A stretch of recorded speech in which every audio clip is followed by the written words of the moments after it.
नमस्कार, खबरों की खबर में आपका स्वागत है। संगत से गुण होत है, संगत से गुण जात, यानी संगति का प्रभाव व्यक्ति के ऊपर बहुत ज़्यादा पड़ता है। जिसके संगत में जो जाता है उसका कुछ न कुछ रिफ्लेक्शन उसके अंदर आ जाता है, और ऐसा ही कुछ उद्धव ठाकरे के साथ हो गया है। जब से उन्होंने कांग्रेस के साथ मिलकर सरकार बनाई है, उनके ऊपर राहुल गांधी के छत्र छाया दिखाई पड़ने लगा है। अब वो उसी तरह से बिहेव कर रहे हैं, उसी तरह से फैसले ले रहे हैं और वैसे ही बयान जारी कर रहे हैं, जैसे बयान दे देकर और जैसी नीतियां बनाकर राहुल गांधी ने कांग्रेस की स्थिति इतनी कमजोर कर दी है कि आज वो राष्ट्रीय पार्टी के स्तर पर जाने के लिए भी उसको सोचना पड़ रहा है। ऐसी स्थिति हो गई है मानो एक क्षेत्रीय पार्टी बनके कांग्रेस रह गई है, और हर जगह पर उनको कुछ सीटें लाने के लिए ही, अपने अस्तित्व बचाने के लिए ही प्रदेशों में भी उन्हें संघर्ष करना पड़ रहा है। कुछ ऐसी ही स्थिति उद्धव ठाकरे की होने वाली है, क्योंकि जिस तरह से उद्धव ठाकरे अपने सरकार बनाने के बावजूद फैसलों में कंफ्यूज्ड हो रहे हैं, जिस तरह की बातें करते नजर आते हैं, उससे तो ऐसा ही लगता है कि हर दिन वो ऐसा कोई काम कर देते हैं जिससे उनके कुछ सांसद, कुछ विधायक और उनके सैनिक, जो शिव सैनिक हैं, उनके कार्यकर्ता नाराज हो जाते हैं। और ऐसी स्थिति अब उनके साथ आने वाली है कि जिस तरह से कांग्रेस ने अपने फैसलों लेने में कंफ्यूजन की स्थिति बनी रही, कांग्रेस अपने फैसले लेने के बाद हर बार उस पर बैठक बुलाती है, उसके साथ साथ ये विचार करना शुरू करती है कि हमने जो पहले कहा था वो सही था या गलत था, अब हमें क्या करना चाहिए। उद्धव ठाकरे भी कुछ इसी तरह की हरकत कर रहे हैं। अभी जो विवाद चल रहा है, शिरडी मंदिर का विवाद, साईं बाबा के संदर्भ में भी उन्होंने अचानक ऐसी बात कह दी जिसकी कोई जरूरत नहीं थी। उन्हें अगर योजना बनानी है, किसी जगह के विकास के लिए काम करना है, वहां एक प्रोजेक्ट तैयार करना है, तो ऐसे कंट्रोवर्शियल बयान देने की क्या जरूरत पड़ी है कि एक दिन के अंदर ही आपको पीछे से, मतलब बैकफुट पे आना पड़े। वहां के शिवसेना के सांसद भी उनके खिलाफ हो गए और उन पार्टी से हट गए, क्योंकि पार्टी की बात अलग होती है और स्थानीय लोगों को गुस्सा दिलाना, स्थानीय लोगों को नाराज करना, दोनों अलग अलग बातें होती है। पार्टी रहे न रहे, सांसद बन सकता है, लेकिन अगर लोग नाराज हो गए तो सांसद बनाने में पार्टी की भूमिका नहीं होगी। पार्टी जितना भी जोर लगा ले, अगर वहां के लोग उससे नाराज हैं तो फिर सांसद बनना क्या, एक मुखिया का चुनाव भी जीतना मुश्किल हो जाएगा। यही स्थिति वहां पर हो गई। शिरडी विवाद में वहां के शिवसेना के सांसद ने स्पष्ट रूप से कह दिया कि यह मामला शिवसेना और महाराष्ट्र का मामला नहीं है, यहां पर हम अपने लोगों के साथ खड़े होंगे। उद्धव ठाकरे को जो कहना है वो कह रहे हैं, उनका मामला अलग है, लेकिन हम यहां जो लोग हैं वो यही मानते हैं कि शिरडी ही सर्वा जगह है जहां साईं बाबा वहां पर आके सर्वधर्म संभाव की बात किए थे। उनके जन्म के विवाद को फिर से उभारना और जन्म की बात करके शिरडी की महत्ता को कम नहीं की जा सकती है, क्योंकि शिरडी की महत्ता से ही वो सांसद बने हैं। वहां के लोगों के प्यार और वहां के लोगों के वोट देने से ही वो सांसद बने हैं, उद्धव ठाकरे के रहमो करम पर नहीं है। तो वो तो पहला मामला ऐसा आया कि जिसके कारण उनको अब फिर से उसकी बैठक बुलानी पड़ रही है। अब वो बैठक बुला के चर्चा करेंगे इस बात को कि हमने जो कहा वो गलत है या सही है, अब इस पे हमें क्या करना चाहिए। तो वो बार बार ऐसे ऐसे बयान देते हैं, जिसके बाद ऐसे फैसले करते हैं, जिसके बाद उन्हें बैकफुट पे आना पड़ता है। जैसा कि कांग्रेस में राहुल गांधी के नेतृत्व में हमेशा ऐसा काम होता रहा, और वही धीरे धीरे धीरे धीरे ऐसी स्थिति हो गई कांग्रेस की कि अभी उन्हें संघर्ष करना पड़ता है एक एक सीट के लिए। वो स्थिति लाने में राहुल गांधी जैसे लोगों का ही हाथ है, और आज भी वही स्थिति है कांग्रेस की। जैसे कांग्रेस नागरिकता संशोधन कानून पर हर रोज एक नया बयान देके कंट्रोवर्सी में आ जाती है। इससे पहले कश्मीर के मुद्दों पर उन्होंने ऐसा ही स्टैंड लिया, और उसके साथ साथ पाकिस्तान के मामले में भी कांग्रेस का स्टैंड ऐसा रहा जिसने उसके ताबूत में आखिरी कील जैसा काम कर दिया है। और कांग्रेस अब अगले 10-15 साल तक उभर पाएगी कि नहीं, इसमें भी कंफ्यूजन की स्थिति है। लगता नहीं है कि 10-15 साल आगे के 10-15 सालों तक वो एक ऐसी पार्टी बन के उभरेगी जो सबसे बड़ी पार्टी हो, विपक्ष की सबसे बड़ी पार्टी, मतलब ऐसी स्थिति में हो कि सरकार बनाने के लायक उसके पास सांसद हो।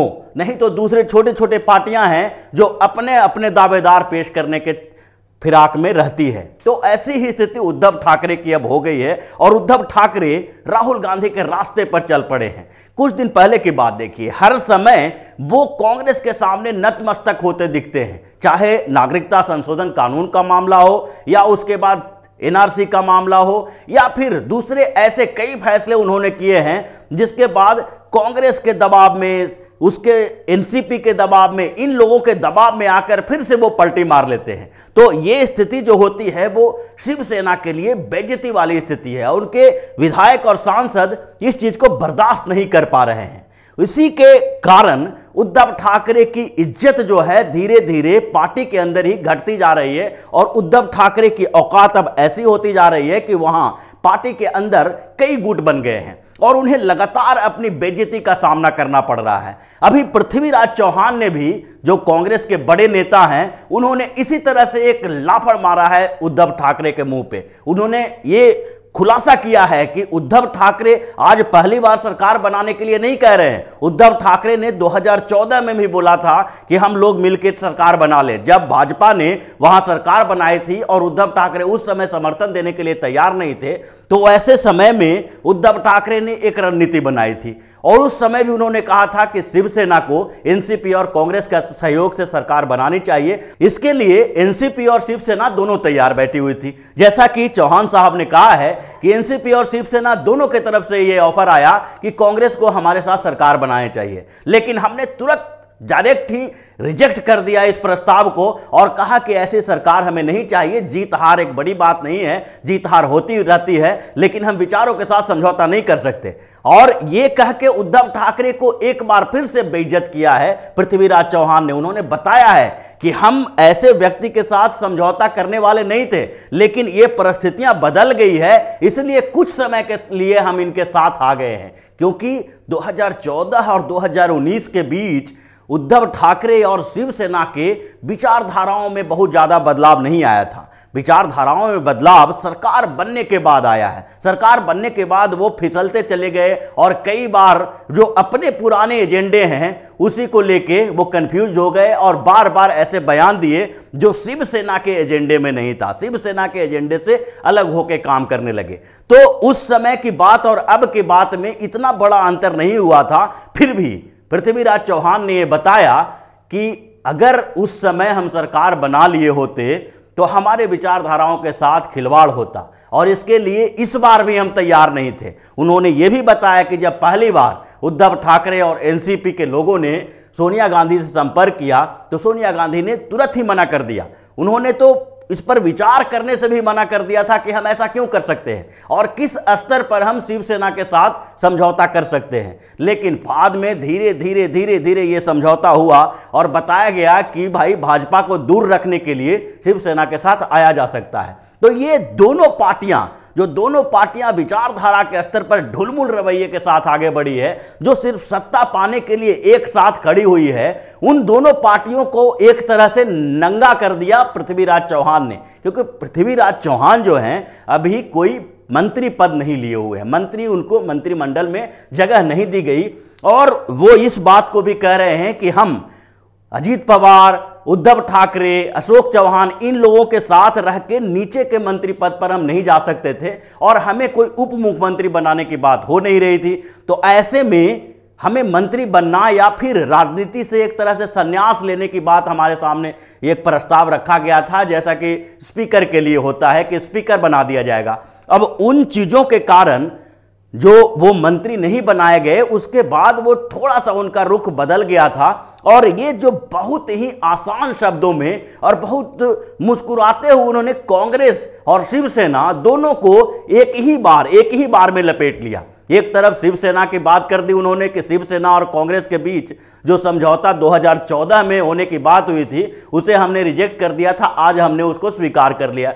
दूसरी तरफ उन्होंने अपनी ही पार्टी को यह बता दिया है, सोनिया गांधी के इस व्यवहार में परिवर्तन को और कांग्रेस के विचारधाराओं में परिवर्तन आने की बात को भी बोलकर वो अपनी ही पार्टी को लपेट लिया। अपनी ही पार्टी के खिलाफ उन्होंने ऐसे शब्दों का इस्तेमाल कर दिया जो सुनने में उतना गंभीर नहीं लगता है, लेकिन उसके अंदर की बातें अगर समझ पाएं तो ये देख लें कि किस तरह से उन्होंने कहा कि हमारा विचारधारा है जो शिवसेना के साथ मेल नहीं खाता था, और इसके कारण इसके लिए हमें गंभीर चर्चा करनी पड़ी। यहां तक कि उन्होंने कहा कि हमें अपने अल्पसंख्यक नेताओं के साथ भी संपर्क करना पड़ा, उनको मनाना पड़ा कि अगर हम शिवसेना के साथ जाते हैं तो हमारा वोटर कहां जाएगा। और अल्पसंख्यक नेताओं के साथ मिलने का मतलब यही है कि जो कांग्रेस के मुस्लिम नेता थे वो शिवसेना के साथ जाने के लिए तैयार नहीं थे, और अगर मजबूरी में सोनिया गांधी और राहुल गांधी के डर से या कहने पर वो मान भी गए हैं तो वो अंदर से इस बात को एक्सेप्ट नहीं कर पा रहे हैं, क्योंकि दोनों के बीच विचारधाराओं का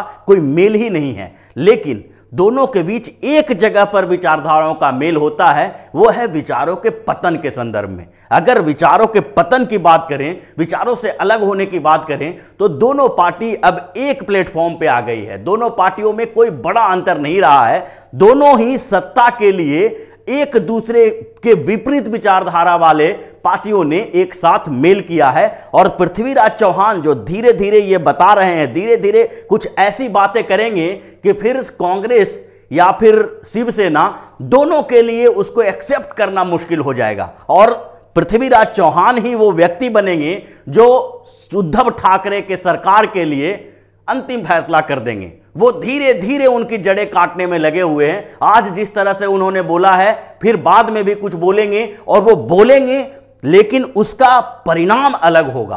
तो उद्धव ठाकरे और राहुल गांधी की बात इसलिए कर रहे हैं कि जब से उद्धव ठाकरे मुख्यमंत्री बनने की तैयारी शुरू किया, जब से महाराष्ट्र चुनाव का परिणाम सामने आया और उन्हें लगने लगा कि अब हम डायरेक्ट राजनीति में आएंगे और मुख्यमंत्री बनेंगे, उस समय से उन्होंने ऐसे ढुलमुल रवैये अपनाए हैं, विचारों से दूर चले जाते रहे और कार्यकर्ताओं और अपने नेताओं तक की सुननी बंद कर दी है। तो उस तरह की स्थिति में वो आ गए हैं जिस तरह से राहुल गांधी करते रहे हैं। राहुल गांधी भी अपने नेताओं से मुलाकात नहीं करते हैं। नॉर्थ ईस्ट के एक बड़े नेता हेमंत बिश्व शर्मा ने उनके ऊपर यही आरोप लगाया था, और असम में जो राहुल गांधी की पार्टी की सरकार खत्म हुई उसमें उन्होंने बड़ी भूमिका निभाई, क्योंकि वो पार्टी छोड़ के भाजपा में शामिल हो गए, और असम में भाजपा की जीत में उनकी अहम भूमिका थी। उसी तरह से जिस तरह से वो नेताओं से मिलते नहीं, अपने कार्यकर्ताओं की सुनते नहीं हैं, उसी तरह से अब उद्धव ठाकरे भी करने लगे हैं, और उसी रास्ते पे सीधे आगे बढ़ने लगे हैं, जिससे शिवसेना के विधायक सांसद परेशान हो गए हैं, शिव सैनिक हैं जो उनसे दूरी बना रहे हैं। और अब ऐसा लगता है कि 1-2 साल के अंदर शिवसेना की स्थिति कांग्रेस की तरह ही नीचे गिरते हुए ग्राफ में चली जाएगी, और शिवसेना धीरे धीरे उसी रास्ते पर चल पड़ेगा जिस रास्ते पर अभी कांग्रेस चल रही है। तो इसी तरह की खबरों के साथ फिर से हाजिर होंगे। तब तक के लिए बने रहिए हमारे साथ और देते रहिए हमें सहयोग, ताकि इसी तरह की खबर हम आपके लिए लाते रहें। धन्यवाद।